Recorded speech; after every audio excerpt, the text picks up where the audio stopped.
Data speed is like oxygen, right? Oxygen you take for granted until it disappears, and then it becomes like everything, right?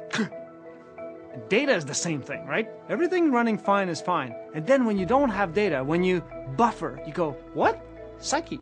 I don't know if you can say sucky on camera, but anyways, like very sucky. Lack of bandwidth, the idea that, there's not enough access today, I think is evidenced in all kinds of places.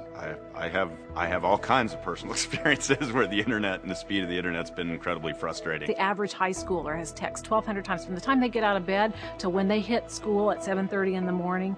And so their world is fast, fast, fast, but when they get to the school, we slow way down. Processor speed, power consumption, networking that we deploy within a data center. It has gotten just incredibly faster by an order of magnitude every few years. The communications network is the thing that's falling behind in the speed of innovation. What we're trying to do with this effort is to take people from the megabit web to the gigabit web. Today, everybody's used to 3, 4, 5, 6, 10, 20 megabits, right? So gigabit is like 1,000 times bigger. One of our goals is to actually deliver that kind of connectivity to ordinary people. That's why we're rolling out communities, starting with Kansas City, that are going to give 1 gigabit of access to every home.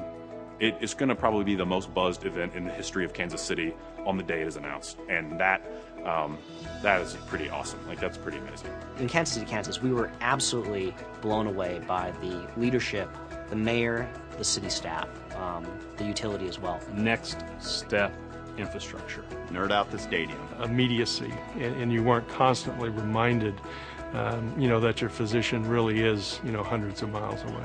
Parent conferences don't have to be just in the schoolhouse door. I don't know if Google Fiber has actually gotten to the point where you can send smells over fiber, but I think it's something y'all should start thinking about, because that would certainly sell more barbecue.